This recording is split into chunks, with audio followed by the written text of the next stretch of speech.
Changing to a different scene is one of the easiest things you can do in Godot. For example, if I wanted to change to a new scene when pressing this button, I would only have to go to the button, go to Node, Signals, and connect the press signal to the menu script.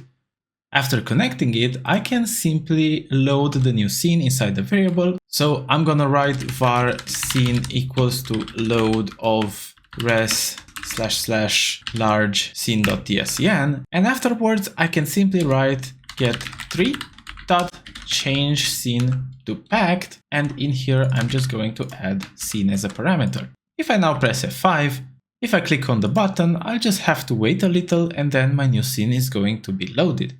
So yeah, that's about it, and see you in the next one. Okay, but wait a second. The game looked pretty much like it was freezing and there was no way for the player to tell when the scene was actually going to swap. It would be nice to have a progress bar that's showing the player that the next scene is currently loading, and also to not freeze the current scene while that is happening. So let's see how to do that.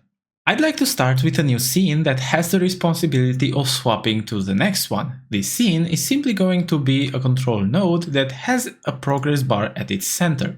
Now, if we go to this scene script, we'll first of all need to know which is the next scene that we want to reference. So what I'm gonna do is set it as a variable var next scene and set it to be a string and set it equal to, let's say by default, res large scene. If we know the scene and if we have a reference to the progress bar, we now need a way to load this scene in the background so that we do not freeze our game while the scene is loading. To do that, we can call the function loadThreadedRequest from the ResourceLoader. So in our ready function, whenever this loading bar is going to be instantiated, what we are going to do is to write ResourceLoader.loadThreadedRequest, and in here we're gonna write the path of the scene to be loaded. So I'm gonna write next scene, and we don't have any type hint, so let's just leave it as empty. If we take a look at this function, you'll see that it loads the resource using threads. So instead of blocking the main thread and trying to load everything, it's going to create separate threads on which the loading is going to happen. Okay, but we are obviously not done here, because at this point we have only requested the loading to happen. So in our process function, I'm going to write var loaded status, and this is going to equal to ResourceLoader dot load threaded request get status. This is first of all asking for the path we want to get the status for, and again we want to get the status for the loading of the next scene. And additionally, it has a progress array, which we cannot really see here, but yeah, now we can see it.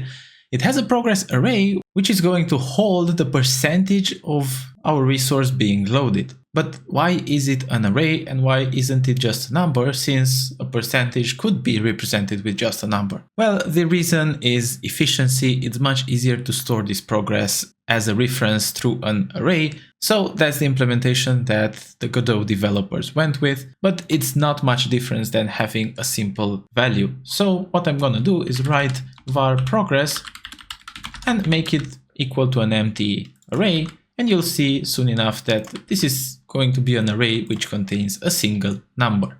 Okay, for now, let us just print the progress array to see what we got. So what I'm gonna do is print progress, and if I press F6, you will see that, as I said, we are going to have arrays of a single element, which pretty much changed from 0.5 to 0.83 to 1.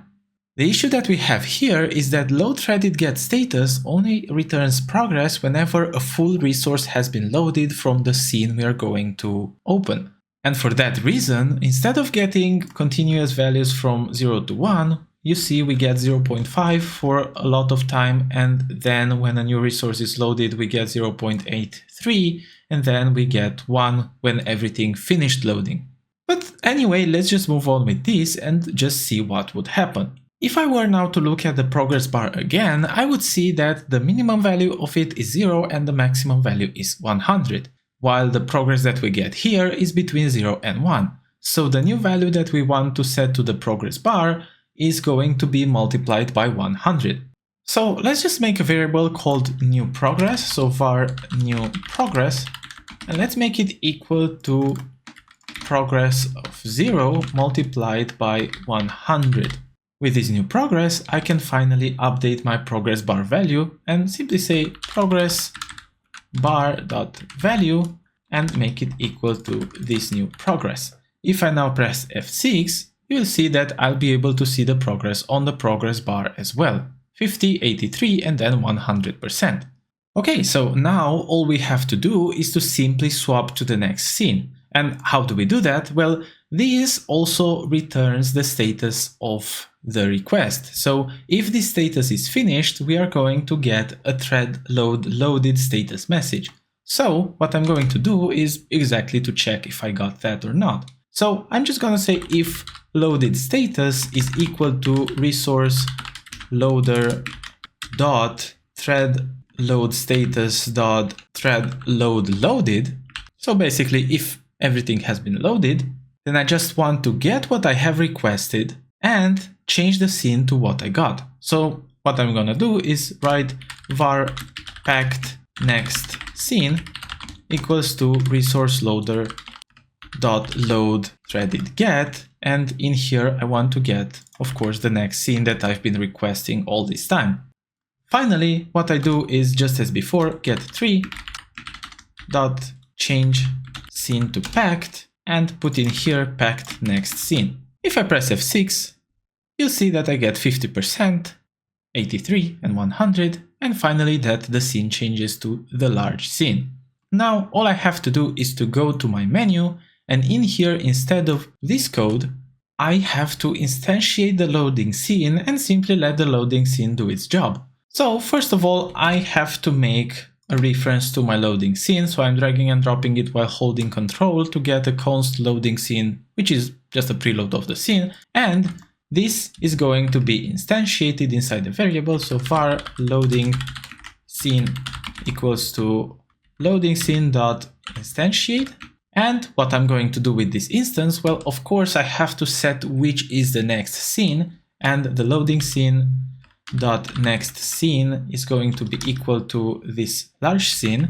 And by the way, if you're wondering why I'm not dragging and dropping the large scene and I'm simply writing this message here, it's because if you have a large scene and you want to drag and drop it with Control, this happens. You see, everything is frozen and now I have to wait for a few seconds and Godot looks like it's about to crash. But yeah, for the sake of the experiment, hey, it finally worked.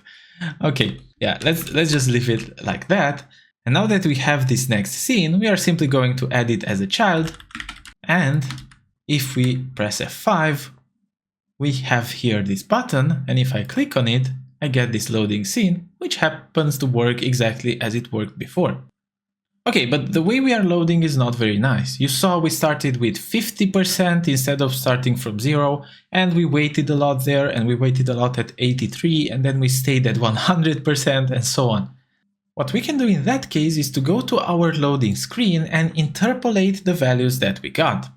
So instead of just setting the progress bar value to the new progress, let's just lerp from what? Well, from the value that we had before to the new value that we got, so to this new progress, and by how much? Well, by delta, and just to make it lerp a bit faster, we can multiply it by some value, for example, delta multiplied by 5.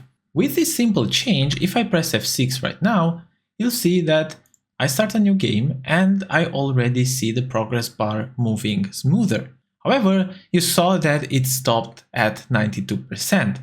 Now, why did that happen? Well, because once it reaches 100%, we are already in the process of changing the scene, so we are no longer updating what we see here. So in that case, after the resource is loaded, let's just set the progress bar value to 100%. So let's set this here to 100.0. And just to show the player that we have reached 100%, what we could do would be to wait for half a second and only then change the scene. So I'm just gonna write await get 3 dot create timer of 0.5 seconds dot timeout. and only afterwards change the scene. Well, if I now press F5, you'll see that I can now reach the value of 100%, but it's going immediately to 0%. Now, why is that happening? Well, it's going to 0% because once we have finished loading, this is not going to return the progress of 100 anymore. It's going to go back to returning a progress of 0. So what can we do in that case? Well, it would be an idea to hold the maximum value and only use that in order to lerp the progress bar. So let's just make a variable called last progress, and let's make it equal to 0.0. And before lerping, let's check if our current progress, new progress, is larger than last progress, then the last progress is going to be equal to the new progress. So when the new progress turns back to be 0, then we don't replace the last progress with 0, we keep it at 100. So instead of new progress, here I'm gonna write last progress. And now finally, if I press F6, you will see that I will be able to reach 100% and only afterwards change the scene. Okay, so that was pretty much it. I hope this was helpful. Please subscribe if you liked the video, and thank you for watching, and thanks to my Ko-fi supporter, and see you in the next one.